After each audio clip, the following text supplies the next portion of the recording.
Hello student, मैं अंकित गुप्ता स्वागत करता हूं आपका आपके अपने यूट्यूब चैनल ऑनलाइन स्टडी पर। आज हम लोग पढ़ने वाले हैं फिजिक्स, और फिजिक्स में पढ़ने वाले हैं क्रांतिक कोण के बारे में। इस वीडियो में हम लोग क्रांतिक कोण के साथ साथ पूर्ण आंतरिक परावर्तन के बारे में भी जानेंगे, क्योंकि दोनों लगभग एक जैसे हैं, तो दोनों को हम लोग एक ही वीडियो में डिस्कस करेंगे। तो क्रांतिक कोण क्या होता है, पहले आपको ये बता दें। इससे पहले आपको ये पता होना चाहिए कि प्रकाश का अपवर्तन क्या होता है। यदि आपको नहीं पता है तो मैंने वीडियो बना रखा है और डिस्क्रिप्शन बॉक्स में उसकी लिंक है, वहां से जाके आप देख सकते हो, या फिर ऊपर आई बटन दिख रहा होगा, आया होगा, वहां पर क्लिक करो और वीडियो मिलेगा, वहां से देख सकते हो। तो अगर आपको अपवर्तन नहीं पता है तो पहले पता होना चाहिए। तो चलिए थोड़ा सा मोटा मोटा आपको हम अपवर्तन के बारे में याद दिलाते हैं कि अपवर्तन वास्तव में होता क्या है। देखो, अपवर्तन मतलब होता था कि ये कोई माध्यम है, मान लीजिए सघन माध्यम है, ऐसे जब बना दिया जाता है तो इसको आप सघन माध्यम कहते हो। ठीक है, ये सघन माध्यम है, यहाँ पर एक अवतल खींच लिया हमने और ये प्रकाश किरण कोई आ रही है, ये कोई प्रकाश किरण आ रही है। ये प्रकाश किरण जब विरल से ऊपर विरल माध्यम है और जब विरल से सघन माध्यम में आती है तो आपको पता होना चाहिए कि अभिलंब की ओर झुक जाती है। तो ये अभिलंब की ओर, ये ऐसे सीधे ना जाकर के अभिलंब की ओर झुक जाएगी। ठीक है, और जब ये विरल से सघन में आती है तो अभिलंब की ओर झुक जाती है। और इसका उल्टा, अगर यदि ये सघन से विरल में जाए, सघन से विरल में जाए तो क्या हो जाएगा, ये मान लीजिए इधर से जा रही है, ये इधर से जा रही है, और इधर जब सघन से विरल में जा रही होगी तो ये अभिलंब से सीधे निकलना चाहिए था, लेकिन सीधे ना जाकर के अभिलंब से दूर हटने का प्रयास करेगी। आपको इतना पता होना चाहिए। विरल से सघन में तो अभिलंब की ओर झुकेगी, सघन से विरल में जाएगी तो अभिलंब से दूर हटेगी। ठीक है, इतना पता होना चाहिए। तो ये अगर आपको पता है तब क्रांतिक कोण समझ में आएगा। तो क्रांतिक कोण अब क्या होता है, एक डायग्राम बना के उसको समझते हैं, फिर आपको उसकी मैं परिभाषा बताता हूँ। डायग्राम समझ गए तो परिभाषा अपने आप आ जाएगी आपको। देखो कैसे इसका डायग्राम बनाएंगे। ये है, मान लीजिए कोई सघन माध्यम, कैसा माध्यम है, सघन माध्यम, ये इसका कोई सघन माध्यम है। सघन माध्यम ऐसे बना दें तो आप समझ लेते हो कि ये सघन माध्यम है। ठीक है, ऊपर भी कौन सा माध्यम हो जाएगा, ऊपर हो जाएगा विरल माध्यम। ये हमने एक अभिलंब खींच लिया। ठीक है, सघन माध्यम से विरल माध्यम में क्रांतिक कोण को पढ़ने के लिए आपको प्रकाश किरण ले जाना होता है। ये विरल माध्यम हो गया, विरल माध्यम। ठीक है, ये प्रकाश किरण मान लीजिए यहाँ से जा रही है और आपसे पूछे बताओ यहाँ पर क्या सीधे निकलेगी, आप कहोगे नहीं निकलेगी, तो क्या होगी, अभिलंब से दूर हट जाएगी। अभिलंब से दूर हटने का, ऐसे अगर जाना चाहिए था तो ये कुछ ऐसे अभिलंब से दूर हटने का प्रयास करेगी। ठीक है, अगर हम कहें आपसे इस कोण का मान और बढ़ा दें तो क्या प्रभाव पड़ेगा, यानी ये पहले इतना कोण था तो ये इतना विचलित हुई, अब और ज्यादा कोण हो गया तो ये कितना विचलित होगी, कम विचलित होगी क्या, अधिक विचलित होगी। तो आपको इसके लिए स्नेल का नियम पता होना चाहिए, यानी अपवर्तन का दूसरा नियम पता होना चाहिए। अपवर्तन का दूसरा नियम क्या है, आपतन कोण की जा तथा अपवर्तन कोण की जा परस्पर समानुपाती होते हैं। समानुपाती का मतलब होता है यदि एक बढ़ाओगे तो दूसरा बढ़ेगा, यदि आपतन कोण बढ़ाओगे तो अपवर्तन कोण भी बढ़ेगा। मतलब ये कोण बढ़ गया तो यहाँ भी कोण बढ़ जाएगा। तो ये यहाँ से जा रही थी, इतना कोण था पहले, अब की बार क्या होगा, और कोण बढ़ जाएगा तो यहाँ से जाएगी। आपसे कहें यदि हम और कोण बढ़ा दें तो क्या प्रभाव पड़ेगा, तो आप कहोगे जब और कोण बढ़ा देंगे तो ये और ज्यादा विचलित हो जाएगी। ठीक है, तो इस तरह से बढ़ाते बढ़ाते कोई एक ऐसा कोण होगा जिस पर ये इतनी विचलित हो जाए कि पूरा का पूरा 90 अंश का कोण बनाने लगे। ये अपवर्तन कोण कितने अंश का हो जाए, 90 अंश का हो जाए। यानी प्रकाश किरण इस तल पर लेट जाए, और जब इस तल पर लेट जाएगी तो उसी को आप बोलोगे, क्या बोलोगे, क्रांतिक कोण। जो यहाँ पर बनेगा कोण उसको बोलोगे, उसको क्या बोलोगे, क्रांतिक कोण। और क्रांतिक कोण को हम लोग C से प्रदर्शित करते हैं। किससे प्रदर्शित करते हैं, C से प्रदर्शित करते हैं। यही कहलाया क्रांतिक कोण। क्या कहोगे परिभाषा, परिभाषा कहोगे सघन माध्यम में स्थित वह आपतन कोण जिस पर विरल माध्यम में अपवर्तन कोण का मान 90 अंश हो जाए उसे क्रांतिक कोण कहते हैं। चलिए परिभाषा यहाँ पर लिख लेते हैं, हेडिंग पहले बना लें, क्या बना लें, क्रांतिक कोण। क्रांतिक कोण क्या होता है, क्रांतिक कोण चलिए देखते हैं। सघन माध्यम में सघन माध्यम में स्थित वह आपतन कोण जिस पर विरल माध्यम में जिस पर विरल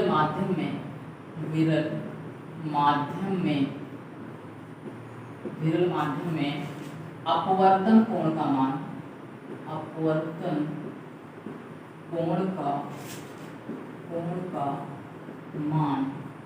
90 अंश हो जाए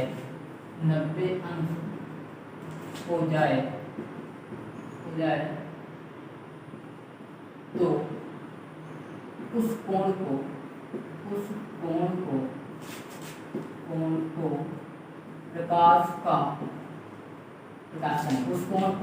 क्रांतिक कोण कहते हैं। क्रांतिक कोण कहते हैं। तो क्रांतिक कोण क्या कहलाएगा? सघन माध्यम में स्थित वह आपतन कोण जिस पर विरल माध्यम में अपवर्तन कोण का मान 90 अंश हो जाए उसे क्रांतिक कोण कहते हैं। तो ये तो समझाने के लिए आपका डायग्राम था, इसको मिटा के हम बढ़िया सा डायग्राम बना लेते हैं जितना आपको बनाना है। आपको कैसे बनाना है देखिए, देखो ये एक सघन माध्यम बना दोगे आप, ऐसे सघन माध्यम हो जाएगा। ऐसे आप कर देते हो तो उसको क्या कहलाते हैं? वो माध्यम सघन माध्यम कहलाता है। और यहाँ से एक प्रकाश किरण ले जाओगे, थोड़ा सा कोण बढ़ा के, मान लीजिए यहाँ से लेके चले जा रहे हैं या फिर चलो इधर से निकाल लेते हैं। ये एक प्रकाश किरण जा रही है, तो यहाँ पर इतना ज्यादा कोण बने, इतना कोण होना चाहिए कि यहाँ पर पूरा का पूरा 90 अंश का कोण बन रहा हो। ठीक है, यानी प्रकाश किरण इस तल पर लेट जा रही हो तो इस कोण को, यहाँ पर जो आपतन कोण है, इसी को हम लोग क्रांतिक कोण कहते हैं। यानी इसे C से प्रदर्शित करते हैं। किससे प्रदर्शित करते हैं? C से प्रदर्शित करते हैं। ठीक है, तो ये हमारा रहा क्रांतिक कोण। अब जैसा कि मैंने आपको बताया है कि इसमें क्रांतिक कोण के साथ साथ पूर्ण आंतरिक परावर्तन को भी जानेंगे। तो चलिए पूर्ण आंतरिक परावर्तन जान लेते हैं। तो पूर्ण आंतरिक परावर्तन के लिए ये जो डायग्राम बना हुआ है, चित्र बना हुआ है, इस चित्र में हम क्या करेंगे?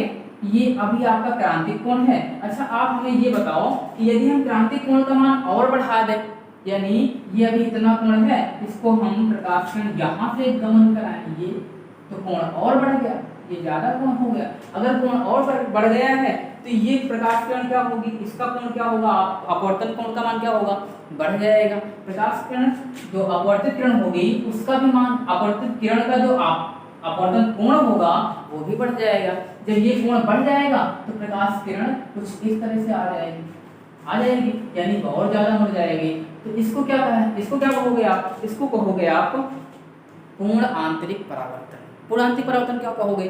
क्योंकि प्रकाश किरण इस सघन माध्यम से जा रही थी और ये माध्यम पारदर्शी था, इस प्रकाश किरण को पार करके उधर चला जाना चाहिए था, लेकिन नहीं गया प्रकाश, फिर इसी माध्यम में वापस आ गया। इसीलिए किस कहते हैं? इसको क्या कहते हैं? पूर्ण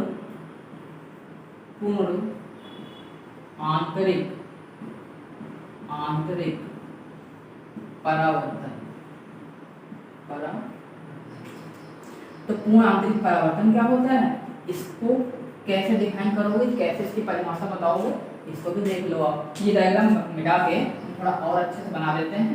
पहले जो डायग्राम बना था वो क्रांतिक कोण के लिए था, अब जो बना रहे हैं ये किसके लिए है? ये है पूर्ण आंतरिक परावर्तन के लिए। तो पूर्ण आंतरिक परावर्तन के लिए कैसे डायग्राम बना दोगे आप? ये सघन माध्यम हो गया और यहाँ से कोई प्रकाश किरण गई और जाने के बाद ऐसे निकलना चाहिए था, लेकिन ऐसे ना जा करके इसी माध्यम में वापस आ गई। तो ये कौन सा माध्यम था? विरल माध्यम था। और ये कौन सा माध्यम था? ये सघन माध्यम। ठीक है, तो परिभाषा क्या बताओगे? कहोगे यदि क्रांतिक कोण का मान, यदि क्रांतिक कोण का मान इतना बढ़ाएं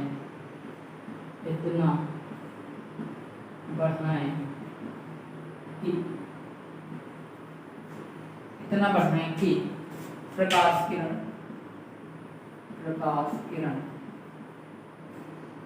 अपवर्तित होकर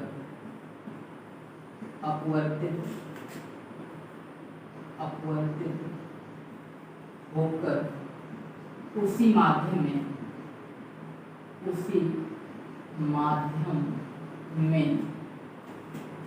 वापस लौट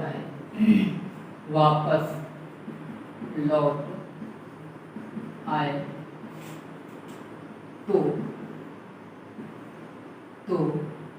इस क्रिया को पूर्ण आंतरिक प्रकाश का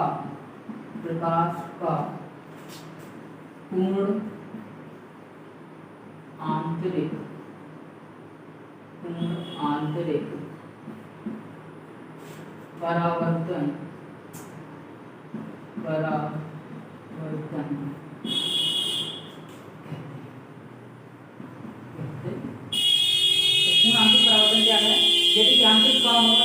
यदि क्रांतिक कोण का मान इतना बढ़ाएं कि प्रकाश किरण अपवर्तित होकर उसी माध्यम में वापस लौट आए तो इस क्रिया को प्रकाश का पूर्ण आंतरिक परावर्तन कहते हैं। ठीक है, तो ये हमारा हो गया पूर्ण आंतरिक परावर्तन। इसके कुछ दैनिक जीवन में उपयोग भी हैं, यानी इसके कुछ उदाहरण भी हैं। तो कुछ उदाहरण जान लेते हैं। पूछे जाते हैं आपसे कभी-कभी दैनिक जीवन में उपयोग, दैनिक जीवन में इसके उपयोग क्या क्या हैं ये भी आपको पता है। तो पहला इसका उपयोग यही हो जाता है, आप जानते हैं सभी लोग, हीरा देखा होगा सब लोग, और हीरा चमकता रहता है, अत्यधिक चमकता है। तो हीरे का अत्यधिक चमकना भी एक पूर्ण आंतरिक परावर्तन की घटना पर ही आता है। मतलब हीरे को कुछ इस विशेष ढंग से काटा ही जाता है तो उसमें प्रकाश किरण अंदर तो जाती है, लेकिन बाहर निकलने में बहुत समस्या होती है, बाहर आसानी से नहीं निकल पाता। यानी ये समझ लो इनपुट का दरवाजा होता है और आउटपुट का दरवाजा बंद होता है, यानी बहुत ही कम दरवाजे होते हैं। प्रकाश अंदर प्रवेश कर जाता है और उसी में चक्कर काटता रहता है, आसानी से निकल नहीं पाता है, जिसके कारण हीरा चमकता रहता है, यानी अत्यधिक चमकता है। और एक उदाहरण हो सकता है कि पानी का बुलबुला पानी में जब होता है वो चमकता रहता है, वो भी पूर्ण आंतरिक परावर्तन की घटना पर ही आधारित है। और जो आपकी कांच है उसमें दर्रा आ जाता है, चटक जाता है कांच, वो चमकता रहता है, उसमें भी यही कारण होता है। क्या कारण होता है? पूर्ण आंतरिक परावर्तन होता है। और उदाहरण क्या लिख सकते हो? ये सब नंबर डाल के आप लिखते चले जाइएगा, लिख सकते हो ये सब। और एक हो सकता है कि जैसे कोई बीकर है और बीकर में परख नली रखी हुई है और परख नली चमकती रहती है, तो इसका भी कारण पूर्ण आंतरिक परावर्तन होता है। एक सबसे महत्वपूर्ण इसका उदाहरण होता है या फिर उपयोग होता है कह सकते हो, वो ये है कि रेगिस्तान में मरीचिका क्या होती है? रेगिस्तान में जैसे आप ये समझ लीजिए आप रेगिस्तान में कहीं घूम रहे हो और रास्ता भटक गए हो और चारों ओर आपको रेत ही रेत नजर आ रही है, बहुत ही प्यास लगी हुई है आपको और ढूंढ रहे हो पानी, कहीं पर कोई पानी का निशान नहीं मिल रहा है, नाम नहीं मिल रहा है, तो आप क्या कहोगे?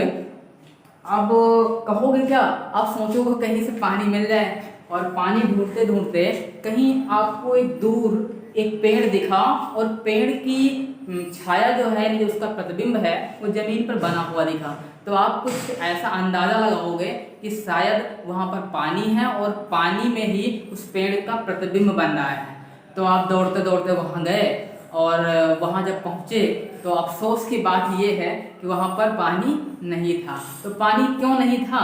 क्योंकि वो वास्तव में पानी वहाँ वास्तव में था ही नहीं, आपको केवल दिखाई पड़ा। वो क्यों दिखाई पड़ा? क्योंकि देखो जब गर्मियों के दिनों में धूप होती है तो ऊपर का जो वातावरण होता है थोड़ा ठंडा होता है और रेत के कारण नीचे का वातावरण थोड़ा सा गर्म हो जाता है, जिसके कारण माध्यम दो बन जाते हैं। दो माध्यम बन जाते हैं तो प्रकाश किरण फिर अपवर्तित हो जाती है, यानी इसमें पूर्ण आंतरिक परावर्तन की घटना हो जाती है। और पूर्ण आंतरिक परावर्तन की घटना होने के कारण वो नीचे आपको जो पेड़ है उसका प्रतिबिंब नीचे दिखाई पड़ने लगता है और आपको लगता है वहाँ पर पानी भरा हुआ है। ठीक है, तो इस तरह से बहुत ही अफसोस होता है वहाँ पर, और कुछ ऐसा भी महसूस हो सकता है कि शायद कोई भूत प्रेत का हो, ऐसा कुछ मतलब मैं ऐसा अचानक से दिखाई पड़ा, उसके बाद गायब हो गया। और इसी तरह होता है कि ठंडे प्रदेशों में जो नाव होते हैं, समुद्री यान होते हैं, वो हमें आकाश में उल्टे नजर आते हैं, उल्टे नजर आते हैं, बिल्कुल उल्टा नजर आता है। या फिर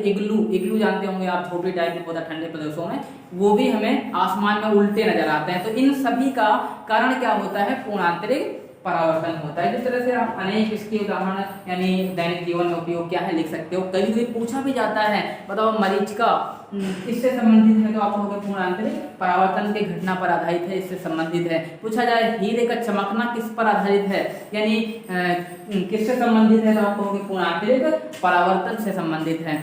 तो इस तरह से हमारा क्रांति कोण और पूर्णांतरिक परावर्तन के बारे में हम इस वीडियो में डिस्कस किए हैं।